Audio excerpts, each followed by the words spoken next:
Вкупно 35 предлози стаса од Струмичани на граѓанскиот буџетски форум што го реализира општината заедно со Фондацијата за развој на локалната демократија од Штип и Центарот на заедницата од Струмица.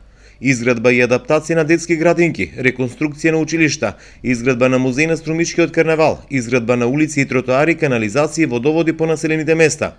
Ова се само дел од проектите што граѓаните на општина Струмица сакаат да се планираат во буџетот на општината за следната година. Како што истакна Горан Сачевски од Центарот на заедницата, се предлагале проекти во 8 програми. Тие 8 програми се улица и патишта, локален економски развој, уредување на рурални подрачја, образование, социјална заштита, уредување на градежно земјиште, култура и спорт.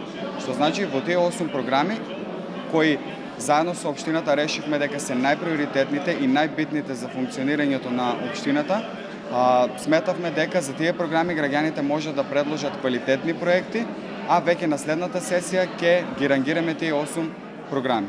Ова е убава можност да се детектираат потребите на граѓаните, вели Кирил Парталов, секретар на општината. Тој тврди дека преку граѓаните се огледуваат кои се приоритетите во нивното опкружување. Навистина Струмичани ги знаат своите проблеми и навистина ги истакнуваат реалните проблеми кои што ги имаат кој во својата мала, кој во своето опкружување каде што живеат. Јас се надевам дека и вечерашната сесија ќе помине со вакви нивни предлози кои што едноставно можеби општината не ги детектирала, меѓутоа самите граѓани ги увиделе, ги знаат кои се тие проблеми и ќе ни ги укажат за нивно решавање.